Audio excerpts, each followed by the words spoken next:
Bonjour. Vous savez que lorsque vous demandez à un spectateur qui n'y connaît pas grand-chose en magie, justement, c'est quoi pour vous la magie?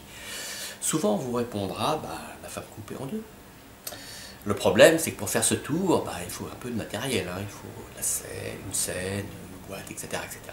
Là, je vous propose de lui faire vivre cette expérience, mais de très près. Et en plus, c'est très facile à faire, même un enfant peut le faire.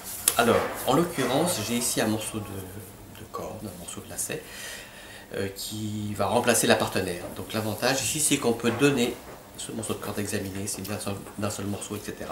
Ici, j'ai la boîte dans laquelle on va placer, la corbeille. On voit bien. Hein. L'autre avantage, c'est que le spectateur peut choisir lui-même l'endroit où on va couper la corde. Donc en l'occurrence, on va couper au milieu. Mais en faisant coulisser, comme ça, on lui demande de dire stop quand il veut. Par exemple, disons qu'il dit stop là, mais je répète, il peut s'arrêter où il veut. Ça détermine l'endroit où on va couper. Et là, il suffit de prendre une paire de ciseaux virtuels. Je vous la montre, elle est là, et tac! Si je coupe là, vous pouvez voir que maintenant, la corde est effectivement coupée en deux. Et on peut voir, en regardant sous tous les angles, que la corde est vraiment coupée sans aucun problème.